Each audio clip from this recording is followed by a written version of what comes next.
akan terjadi peperangan bukan karena politik, bukan karena ekonomi, tapi karena suku dan agama dan budaya. Ini ramalan prediksi tahun 87.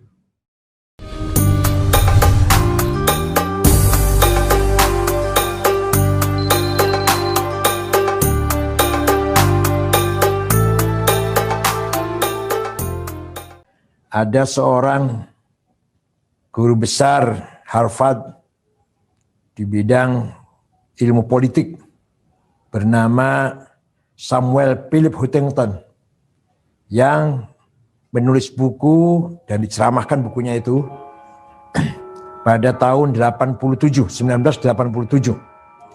Judul buku itu adalah The Clash of Civilization, As-Sira' Bainal Hadarat. Isinya antara lain ringkasnya, setelah selesainya perang dingin antara Barat dan Timur dengan bubarnya Soviet, bubarnya negara-negara komunis, maka akan terjadi konflik budaya, clash civilization. Konflik budaya ini artinya apa? Artinya akan terjadi peperangan bukan karena politik, bukan karena ekonomi, tapi karena suku dan agama dan budaya. Ini ramalan prediksi tahun 87. Nah, apakah yang di Timur Tengah terjadi sekarang ini apa memang terjadi secara alamiah atau direkayasa agar prediksinya si Huntington itu terbukti? Ya itulah, mari kita lihat.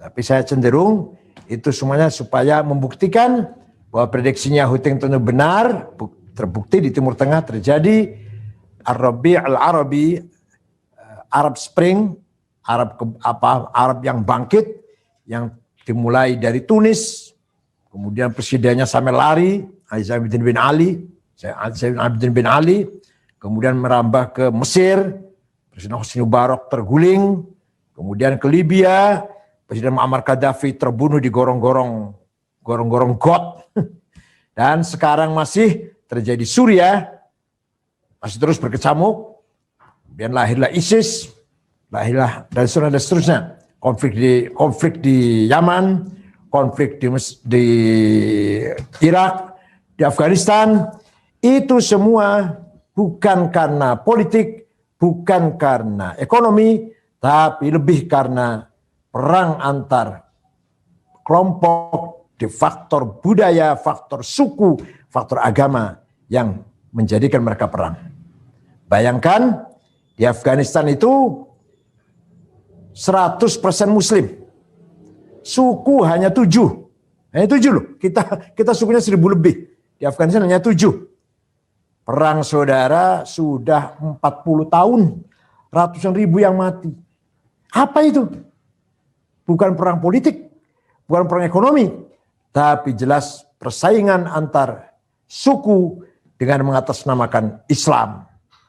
Begitu Soviet menjajah Afghanistan, Amerika didukung oleh Saudi membentuk Al-Qaeda, diwakili Usama bin Laden dari Saudi dengan biaya $400 juta melawan Soviet, bersatu mujahidin, yang sekarang mujahidin, Taliban bersatulah melawan Soviet. Soviet lari, tidak melanjutkan persatuannya, tidak memperkuat persatuannya, justru di antara kita sendiri atau mereka sendiri perang saudara setelah menang melawan Soviet. Sebenarnya setelah menang melawan Soviet harus lebih bersatu dong, membangun negaranya, sebenarnya wajarnya gitu. Tapi Soviet lari tahun 89 ya. Soviet meninggalkan Afghanistan, hebat luar biasa mujahidin ini berhasil, Al-Qaeda berhasil, perjuangan ini, tapi gagal membangun kesatuan internalnya atau dalam umat Islam sendiri. Ini saya yakin, atau kita harus tahu, di samping faktor internal juga by design, ya sudah direncanakan oleh orang yang merencanakan, oleh pihak yang merencanakan. Begitu pula yang terjadi di Tunis. Di Tunis itu Dimulai dari seorang penjual sayur yang miskin, namanya Abu Zaid. Dia pidato unek-unek di depan gedung parlemen. Tidak ada yang gubris, nggak ada yang nggak ada yang mendengarkan, nggak ada yang layani pidatonya itu. Dia mengadu kemiskinannya lah, nasibnya. Akhirnya putus asa, mengambil satu jerigen bensin, disiramkan pada dirinya dan membakar diri. Dimulai dari bunuh dirinya tukang sayur itulah terjadi gelombang demonstrasi yang luar biasa sampai Presiden Zainal Abidin bin Ali terguling, lari ke Jeddah, kekayaannya dirampas, dirampok, emas bertumpuk-tumpuk, uang juga banyak. Inilah dimulai dari desain bahwa perang saudara nanti, konflik itu konflik budaya dan agama, bukan politik dan bukan ekonomi. Kemudian pindah ke Mesir. Di Mesir memang sudah terasa sekali kezaliman yang luar biasa. Maka demo besar-besaran, Husni Mubarak terguling, pindah ke Libya dan seterusnya. Ini apa artinya? Artinya bahwa di Timur Tengah antara budaya dan agama belum harmonis. Antara pemahaman agama dan pemahaman budaya belum menyatu, belum harmonis. Agama seakan-akan sendiri, budaya sendiri. Agama memang dari langit. Agama itu ilahiyah, samawiyah, muqaddasah. Bersifat Allah dari langit, sakral, suci. Isinya dua, akidah dan syariah.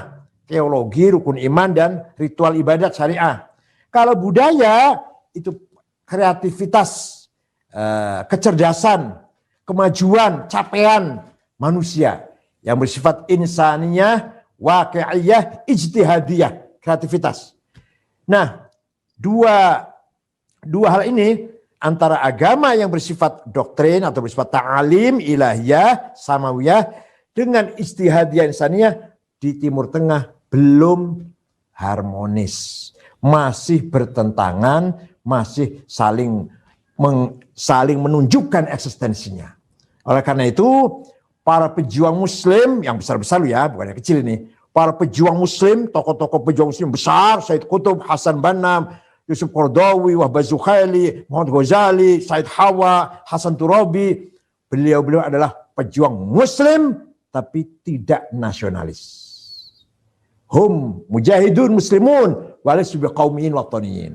Yang pejuang nasionalis, Saddam Hussein, Hafid Asad, Jamal Nasir, Habibur Ghaibah, Muammar Gaddafi, Hawari Boumediene, Shadli bin Jadid, Ja'far Numeri.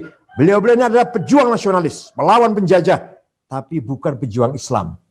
Bukan aktivis Islam. Nah, betapa bedanya dengan keadaan di kita Indonesia ini. Alhamdulillah di Indonesia ini Kiai Hasyim Asy'ari Muslim 100%, mujahid Muslim 100%, juga mujahid watani, mujahid qaumi, mujahid nasionalis 100%. Muhammadiyah Ahmad Dahlan sama, Muslim 100%, nasionalis 100%. Kiai Agus Salim Syarikat Islam sama, Muslim 100%, nasionalis 100%. Kiai Sanusi Abdul Halim pendiri PUI, Maulana Zainuddin pendiri NW, Matra Anwar, semuanya itu ormas-ormas yang dipimpin oleh ulama dengan Shuddin dan Ruhul Wataniyah. Jadi harmoni hubungan antara agama, pemahaman agama dan semangat nasionalis sudah harmonis, sudah mapan, sudah enak gitu loh, sudah mapan. Tinggal mari kita memelihara, memperkuat, mengawal, menjaga sehingga kita menjadi bangsa yang bermartabat, bangsa yang beragama religius, tapi juga bangsa berbudaya, berakhlak, berkarakter, punya jati diri, punya kepribadian. Bukan hanya beriman saja, tapi nggak berakhlak, itu sama seperti bangunan punya fondasi belum ada dinding. Berakhlak saja tapi nggak punya iman, ya sama dinding nggak punya fondasi. Apalagi syariat itu atap syariat itu. Jadi fondasi kuat, dinding harus kuat. baru nanti syariatnya kuat atap. Nah kalau atap saja dibicarakan atap saja yang dipermasalahkan. Akhlak gak dipermasalahkan. Ya sama dengan rumah, ada atapnya, gak ada dindingnya, gak ada tembok gak ada pagarnya, gak ada temboknya.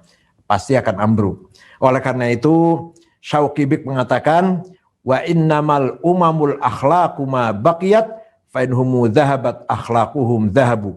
Martabat bangsa sebuah umat adalah akhlaknya, budayanya, karakternya. Coba, mohon maaf, bukan bicara tauhidnya, bukan tuh. Syauqi tidak mengatakan martabat umat tergantung tauhidnya, akidahnya. Kalau akidahnya baik, maka martabatnya akan baik. Kalau akidahnya jelek, akan hancur. Enggak tuh. Akhlaknya, budayanya. Ternyata benar. Banyak bangsa yang teologinya menurut kita tidak benar. Eropa atau Jepang atau Korea, teologinya tidak benar, akidahnya enggak benar. Dan mereka maju. Mereka luar biasa. Mereka bermartabat. Dihormati semua pihak. Kenapa? Berhasil mempertahankan budayanya, karakternya, kepribadiannya. Ya, ini kita harus kita perhatikan. Iman kita betul, sudah enggak salah enggak. Iman kita, imannya orang Arab, imannya orang Mekah, orang Saudi, orang Mesir, benar akidahnya. Syariatnya benar, sholat 5 waktu, puasa Ramadan, haji umrah ke Mekah, zakat, udah selesai. Tapi yang sedang hancur kita adalah budaya kita, akhlak kita, jati diri kita, kepribadian kita. Nah, belakangan ini tahun 2020 memang tahun yang sangat prihatin karena seakan-akan kita setback, mundur ke belakang. Seakan-akan kita menjadi bangsa yang mundur lagi. Masih mempersoalkan perbedaan agama, perbedaan suku, yang mulai muncul lagi, padahal itu sudah selesai padahal. Sejak founding fathers kita.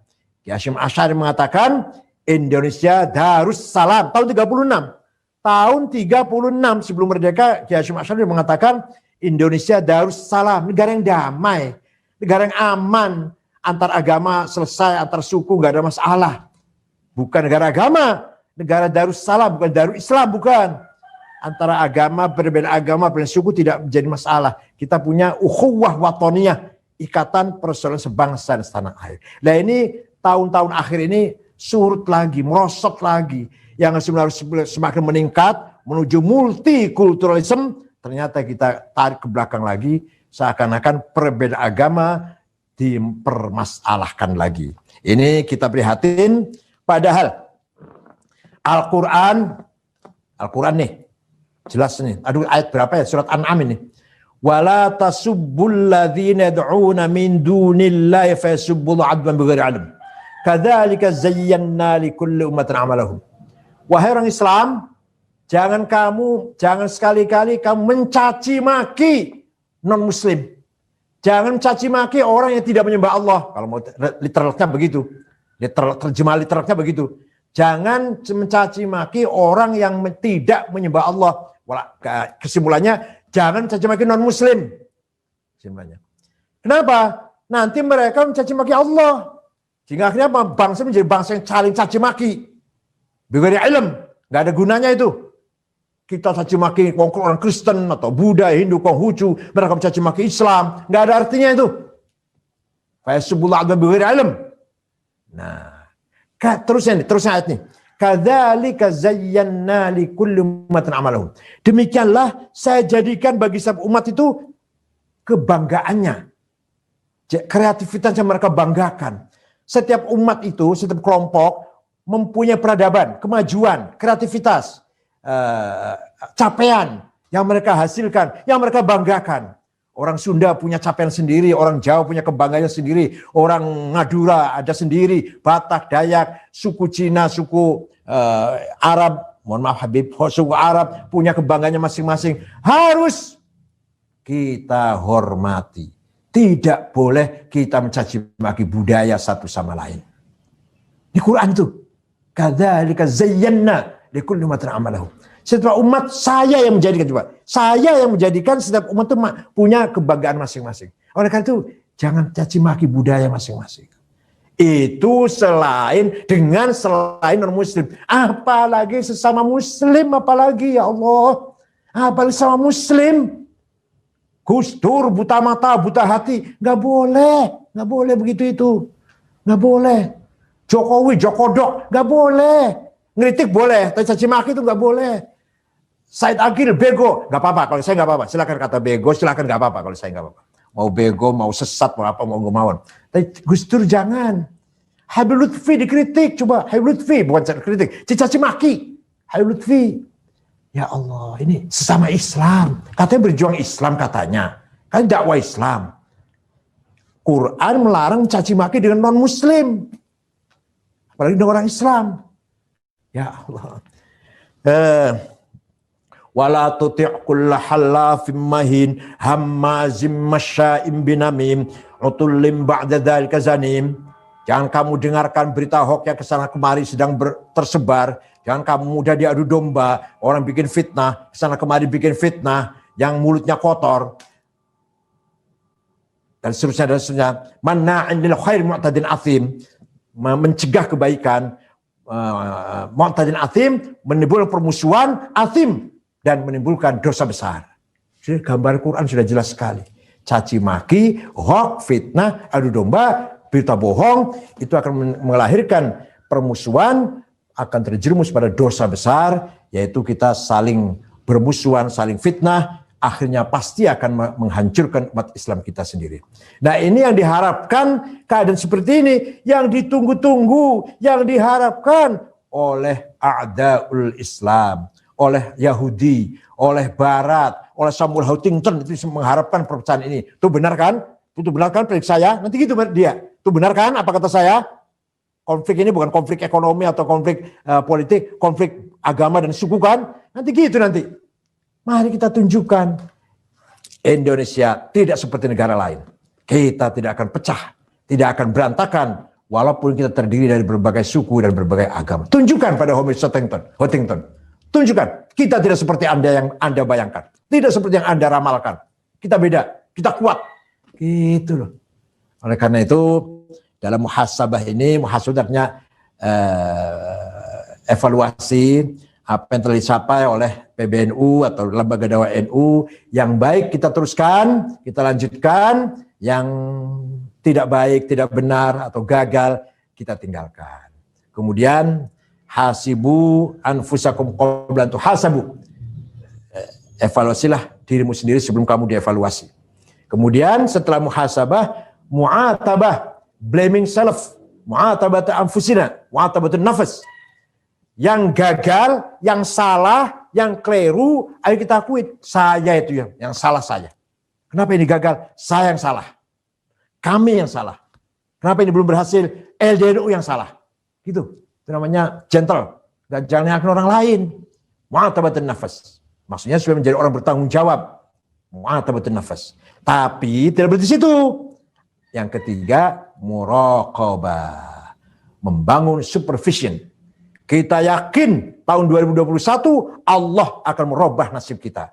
Kita akan lebih baik daripada sekarang. Kita akan lebih kuat daripada sekarang. Akan berhasil daripada sekarang. Itu namanya muraqabah. Kita harus tetap optimis. Tidak boleh putus asa. Tidak boleh hopeless. Tidak boleh terlalu khauf. Tapi harus ada roja. Terlalu takut, terlalu khawatir, terlalu worry. Jangan. Harus ada roja. Kita yakin tahun 2021 terutama NU ya, khususnya NU akan lebih baik lagi, lebih kuat lagi, lebih kokoh lagi, lebih bermanfaat lagi. Kesalahan kemarin, ayo kita perbaiki. Itu dari kita yang salah. Saya sendiri ketua umum PBNU banyak salah udah. Pasti banyak salah. Itu karena saya yang dhaif, karena saya yang lemah, karena saya yang tidak pintar, yang tidak pandai. Tapi ke depan, mari kita perbaiki bersama-sama. Itu namanya muraqabah. Maka sekali lagi pertemuan ini dimulai dari muhasabah, mu'atabah, muraqabah. Selamat kepada LDNU dalam acara ini, semoga bermanfaat. Syukran wa ya'khudhu bi aydikum min salah wal khair, yahfadhukum min ahati wal afat wal mahal wal fitan wal amrad wal asqam wal ham wal gham wat ta'un wal bala wasyada'id wal zalazil wa huwa al-fikrakum at-tariq. Wassalamu alaikum warahmatullahi wabarakatuh.